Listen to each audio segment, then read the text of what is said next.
Hello everyone, 71st BPSC का notification आ गया।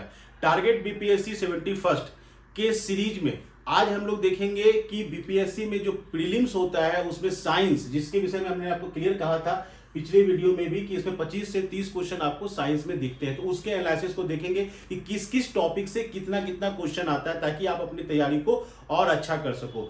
तो अगर चैनल को सब्सक्राइब नहीं किए हो तो चैनल को सब्सक्राइब कर लो। अगर यूट्यूब पर वीडियो ही देखते हो और वीडियो देख के तैयारी करना चाहते हो तो वीडियो केवल देखो मत, उससे कुछ सीखने की भी कोशिश करो।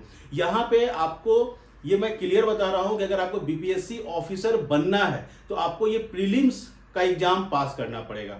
ठीक है, तो हमारे चैनल पर बीपीएससी को लेके सारे अपडेट, जो भी टॉपिक्स आते हैं, जिसका भी क्लास है, वो सब आपको फ्री ऑफ कॉस्ट आपको यहाँ पर अवेलेबल करवाया जा रहा है। तो चैनल को सब्सक्राइब जरूर कर लेना और विद इन 10 मिनट हम लोग देखेंगे कि 20 से 25 क्वेश्चन आप कैसे सिक्योर कर सकते हो बीपीएससी के प्रीलिम्स के एग्जाम में। तो टॉपिक हमारा है आज का साइंस। साइंस के टॉपिक में हम लोग जो लास्ट वीडियो में देखे थे तो हम लोगों ने एक्सप्लेन किया था आपको कि किस किस टॉपिक से कितना कितना क्वेश्चन आता है, चाहे वो हिस्ट्री हो, चाहे वो ज्योग्राफी हो, चाहे वो पॉलिटिक्स, सारे टॉपिक का बताया था। जिसमें आपको मैंने कहा भी था कि हमारा नेक्स्ट वीडियो आएगा, उसमें अब हम लोग सब्जेक्ट के अंदर के टॉपिक्स जहां से क्वेश्चन आ रहा है आपको वो बताया जाएगा। तो आज हम लोग साइंस में देखेंगे, जिसमें हम लोग 5 ईयर मतलब 60 से 62nd बीपीएससी एक साथ हुआ था, ये से लेके 70th बीपीएससी तक के क्वेश्चन को एनालिसिस कर रहे हैं और उसमें हम लोग पता कर रहे हैं कि किस किस टॉपिक से कितना कितना क्वेश्चन आएगा और कैसे आप उस क्वेश्चन को तैयार कर सकते हो। जैसे अगर सबसे पहले फिजिक्स के लिए, फिजिक्स अगर 25 का सेट बन रहा है साइंस का, तो साइंस में फिजिक्स का जो आपका एवरेज बनेगा, जो एवरेज फिजिक्स का आएगा, वो आपको मिलेगा 7 से 10 क्वेश्चन, 7 to 10 क्वेश्चन का सेट आपको मिलेगा फिजिक्स से।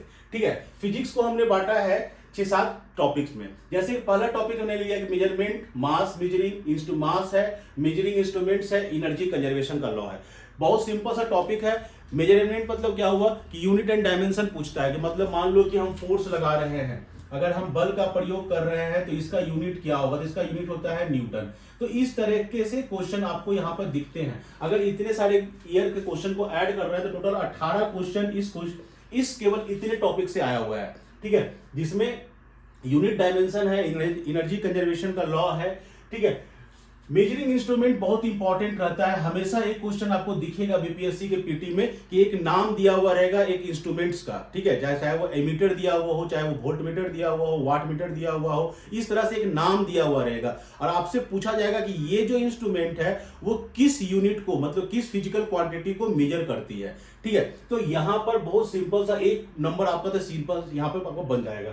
ठीक है, तो टोटल जो क्वेश्चन आया है वो टोटल क्वेश्चन आया है 18। अगर एवरेज मान के चलें पर ईयर क्वेश्चन में, ये केवल कैलकुलेशन है, तो एवरेज मान के चलते हैं तो एवरेज आपका आता है 3 क्वेश्चन। 3 क्वेश्चन आपको लगभग इतने टॉपिक से, मेजरमेंट, मास मेजरिंग, मास से, मेजरिंग इंस्ट्रूमेंट से और एनर्जी कंजर्वेशन से मिलता है। ठीक है, एनर्जी कंजर्वेशन पे आपको लॉ नहीं पूछता है, एनर्जी कंजर्वेशन का यूज पूछता है डेली यूज में, कि जो आप लोग डेली देखते हैं अपने चारों तरफ, उसमें कहां पर एनर्जी कंजर्वेशन का लॉ आता है। तो आपको बहुत सारे एग्जांपल्स वहां पे मिलेंगे। जब आप एनसीईआरटी को पढ़ोगे तो आपको बहुत सारे एग्जांपल्स मिलेंगे जहां पे लिखा रहता है यहाँ पे एनर्जी कंजर्वेशन का लॉ यूज होता है और वही एग्जाम में क्वेश्चन के रूप में भी आता है कि बताओ यहाँ पर कौन सा कंजर्वेशन लगेगा। ठीक है, दूसरा जो टॉपिक है वो है मोशन, यानी जिसमें हम लोग कह सकते हैं Newton's law of motion. Newton's का यहाँ पर 3 नियम दिया गया था, तीनों नियम से कहीं ना कहीं आपको क्वेश्चन दिखता है। चाहे वो क्वेश्चन हो बस में, जब हम बैठ खड़े हैं और अचानक से बस स्टार्ट हो गया तो हम आगे की ओर क्यों झुक जा रहे हैं, ब्रेक लगने पर हम पीछे की ओर क्यों झुक जा रहे हैं, सभी न्यूटन्स के लॉ पर आधारित क्वेश्चन है। ठीक है, फिर आता है आपका vector and scalar. Vector and scalar means क्या हुआ कि फिजिकल क्वांटिटी को बांटा गया है 2 पार्ट में, कि सदिश राशि है कि अदिश राशि है। तो आपसे यहाँ पे सिंपल क्वेश्चन आएगा कि बताओ कि कौन सा फिजिकल क्वांटिटी वेक्टर है, कौन सा फिजिकल क्वांटिटी स्केलर है, तो आपको ये बताना रहेगा। ठीक है, मास और वेट जो है ये कहीं ना कहीं ग्रेविटेशन के पास चला जाता है, क्योंकि अर्थ जो है हर वस्तु को अपनी ओर खींचती है, तो वहीं से आपको कॉन्सेप्ट आता है वेट का। तो यहाँ पे आपको क्वेश्चन दिखते हैं, जो टोटल क्वेश्चन आए हैं वो अभी तक 12 क्वेश्चन पूछे जा चुके हैं और अगर एवरेज की बात करते हैं तो 2 क्वेश्चन का एवरेज यहाँ पर बन रहा है। ठीक है, फिर आता है सोलर सिस्टम। ये आपको ज्योग्राफी में भी दिखेगा, ज्योग्राफी में भी हम लोग सोलर सिस्टम पढ़ते हैं। तो सोलर सिस्टम, सैटेलाइट और स्पेस टेक्नोलॉजी से रिलेटेड आपको अब तक 6 क्वेश्चन पूछे जा चुके हैं। एवरेज अगर ले तो 1 से 2 क्वेश्चन आपको यहां पर दिखता है। Heat and temperature. हीट में आपको क्वेश्चन दिखेगा, एक कॉन्सेप्ट इसमें बहुत सिंपल सा क्वेश्चन हमेशा आता है, वो आता है टेम्परेचर को लेकर। टेम्परेचर को मेजर करने का बहुत सारा मतलब यूनिट है, जैसे कि हम सेल्सियस में मेजर करते हैं, फारेनहाइट में करते हैं, केल्विन में करते हैं। तो आपको यहां पर पूछा जाता है कन्वर्जन कि बताओ कि अगर मेरा सेंटीग्रेड में दिया हुआ है, अगर मेरा टेम्परेचर सेंटीग्रेड में दिया हुआ है तो आप उसको कन्वर्ट करके दिखाओ फारेनहाइट में, या उसको कन्वर्ट करके दिखाओ केल्विन में। ठीक है, इस तरह का कन्वर्जन हमेशा आपको एक आध क्वेश्चन कभी कभी दिख जाता है बीपीएससी में। तो ये एक अच्छा टॉपिक है, बहुत सिंपल सा फॉर्मूला है, वहां पर एक सिंपल सा फॉर्मूला है, उसको बिठाओगे आपका क्वेश्चन बन जाएगा। तो ये यहां से आपको जो क्वेश्चन दिखे हैं अब तक वो 8 क्वेश्चन दिख चुके हैं। एवरेज पकड़ ले तो 1 से 2 क्वेश्चन इसमें आते हैं। साउंड से ज्यादा क्वेश्चन आता नहीं है, फिर भी साउंड से हम लोग अगर देखें तो टोटल 6 क्वेश्चन आ चुके हैं, जिसमें 1 से 2 क्वेश्चन का एवरेज माना जा सकता है। ठीक है, लाइट इंपॉर्टेंट है, लाइट और रेडियो एक्टिविटी एक साथ रख दिया गया है।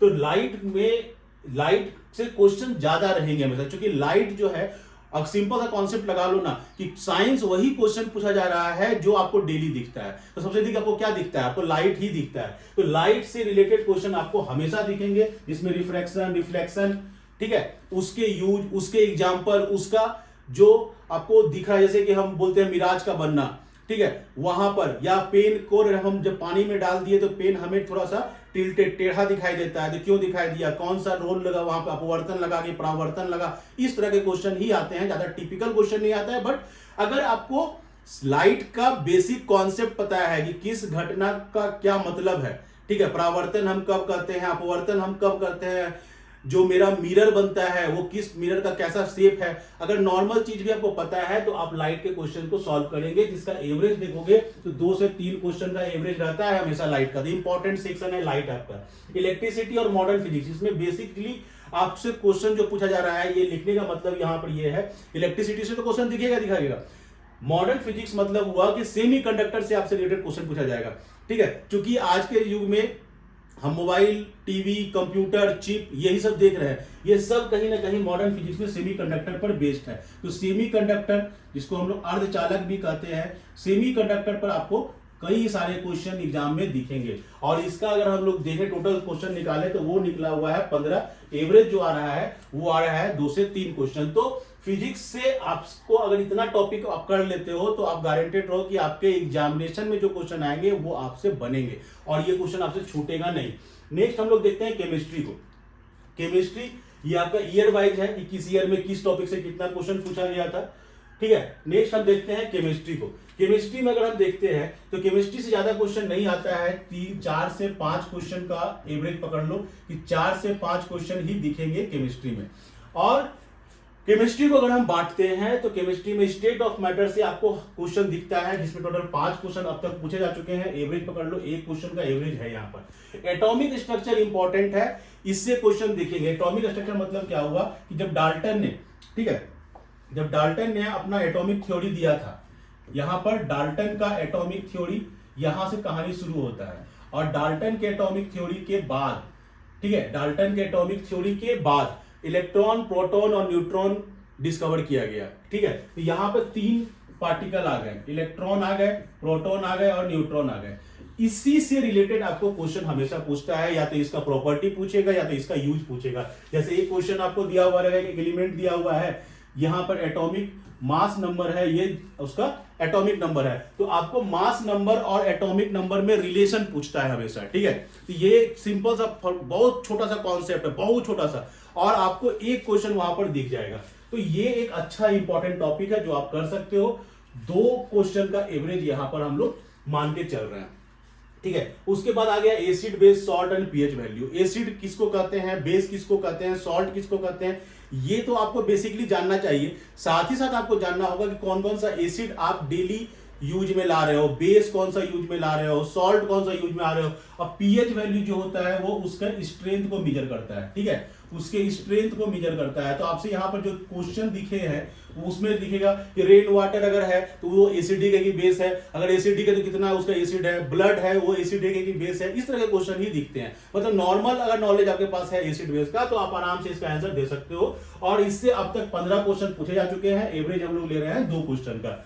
मेटल नॉन मेटल बहुत सिंपल सा बहुत कॉन्सेप्ट है। एनसीईआरटी को अगर पढ़ोगे तो उसमें आपको बहुत सारा पॉइंट मिल जाएगा जो आपको समझ में आ जाएगा कि यही क्वेश्चन एग्जाम में आएगा। क्यों ऐसा बोल रहे हैं? क्योंकि मेटल में कुछ प्रॉपर्टी होता है, तो कुछ ऐसे मेटल है जो उन प्रॉपर्टी को नहीं मानते हैं, जो नहीं मानते हैं वही इंपॉर्टेंट है। ठीक है, जैसे हम बोलते हैं मेटल सॉलिड होता है, लेकिन मरकरी एक ऐसा मेटल है जो सॉलिड नहीं है, वो लिक्विड में है, तो मरकरी ही क्वेश्चन में आएगा। ठीक है, नन मेटल में ब्रोमीन इकलौता नन मेटल है जो लिक्विड में पाया जाता है, तो ब्रोमीन ही क्वेश्चन में आएगा। इस तरह से पॉइंट आउट करोगे तो आपको यहां पर इसके प्रॉपर्टी पर ही आधारित क्वेश्चन मिलता है, और वो वाला एलिमेंट ही मिलेगा जो एलिमेंट एक्सेप्शनल केस में है, वही आपको एग्जाम में क्वेश्चन के रूप में दिखेगा। टोटल 13 क्वेश्चन इससे पूछे जा चुके हैं, हम लोग 2 का एवरेज यहां पर ले रहे हैं। कार्बन एंड कार्बन उसके कंपाउंड, ठीक है, ऑर्गेनिक केमिस्ट्री। अगर ऑर्गेनिक की बात करते हैं, कार्बन की बात करते हैं, तो कार्बन के कई कंपाउंड जो हैं जो हम लोग डेली यूज, जैसे फिनॉल यूज कर रहे हैं, एल्कोहल यूज कर रहे हैं, ठीक है, तो इस तरह के बहुत सारे एलिमेंट्स हैं जो हम लोग के यूज में आते हैं, इसीलिए कार्बन इंपॉर्टेंट होता है। देखोगे क्वेश्चन भी इससे ज्यादा पूछे गए हैं, 15 क्वेश्चन टोटल आ चुके हैं, एवरेज हम लोग ले रहे हैं इसका 2 क्वेश्चन। सॉल्यूशन, ठीक है, सॉल्यूशन सॉल्यूट, ठीक है, कौन घुल रहा है, कौन किसको घुला रहा है, उसका स्ट्रेंथ कैसे मेजर करते हैं, इस तरह से टॉपिक से आपको 18 क्वेश्चन आए हुए हैं, और डेली लाइफ में जो केमिस्ट्री में है वो 16 क्वेश्चन आए हुए हैं। तो इस तरह से ये देखोगे, करंट अफेयर को रिलेट जरूर करना साइंस से। करंट अफेयर मतलब क्या, जैसे मान लो कि नोबेल प्राइज मिला, तो नोबेल प्राइज फिजिक्स में भी मिलता है, केमिस्ट्री में भी मिलता है, तो आपको ये पता होना चाहिए कि किस साइंटिस्ट को किस ईयर के लिए, किस सब्जेक्ट के लिए नोबेल प्राइज मिला। तो करंट अफेयर यहां पर एंट्री मारेगा, तो बिना करंट अफेयर के साइंस आप तैयार नहीं कर सकते हो।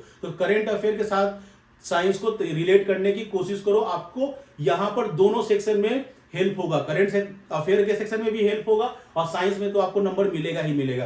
तो ये था आपका फिजिक्स और केमिस्ट्री का। बचा हमारा बायोलॉजी, और बचा हमारा स्पेस टेक्नोलॉजी और डिफेंस टेक्नोलॉजी। इस पर हम लोग नेक्स्ट कल 3 बजे फिर दिखाएंगे वीडियो कि कौन कौन से टॉपिक वहां पे इंपॉर्टेंट है। साथ ही हम लोग कल दिखाएंगे आपको हिस्ट्री के भी सेक्शन के, कि हिस्ट्री में कौन कौन सा, अगर मॉडर्न हिस्ट्री ले रहे हो तो मॉडर्न हिस्ट्री में किस सेक्शन से कितना क्वेश्चन आया हुआ है, और आप किस सेक्शन को इग्नोर कर सकते हो, किस सेक्शन को आपको गारंटेड श्योर शॉर्ट करना पड़ेगा पूरी तरह से, अगर आपको पीटी क्वालिफाई करना है। तो होप हमारे टारगेट बीपीएससी 71st की सीरीज आपको अच्छा लग रहा होगा। चैनल को जरूर सब्सक्राइब कर लेना, वीडियो अगर अच्छा लगे तो लाइक कर देना।